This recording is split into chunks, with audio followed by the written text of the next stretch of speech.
it is reasonable to desire to be well testified of by others. If you look in the New Testament, you can find at least a few examples of individuals who are spoken of in a positive light by others. One example can be found in Acts chapter 10, where we read of a man named Cornelius, who was a centurion, and it is said that he was a devout man and one who feared God with all of his house. At one point, a messenger of God comes to him and speaks to him concerning a man named Simon Peter, who is staying in the city of Joppa. Cornelius summons 2 of his domestic servants and also a devout soldier, and instructs them to go to this city and to find this Simon Peter and bring him to him. We can see what happens in verses 21 and 22. Now Peter went down to the men who were sent from Cornelius to him, and said, Behold, I am he whom you are seeking. What is the cause through which you are here? Now they said, Cornelius, a centurion, a righteous man, and one who fears God, and is well testified of by all the nation of the Jews, was divinely warned by a holy messenger to send for you to come to his house, and to hear words from you.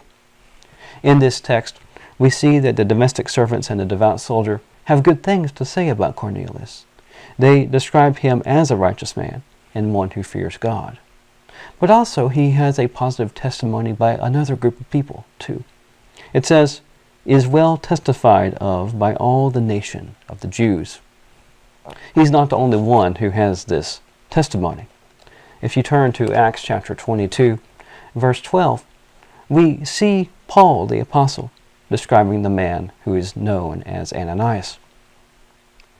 Now a certain man named Ananias, a devout man according to the law, well testified of by all the Jews dwelling there.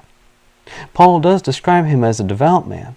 However, notice again, the Jews are providing a positive testimony of this individual. It is understood, however, that in the case of Cornelius, the Jews spoke well of him even though he was not a Christian at that point. But if you turn to 3 John, we can read of a third individual who is testified of in a positive light, who is also a Christian.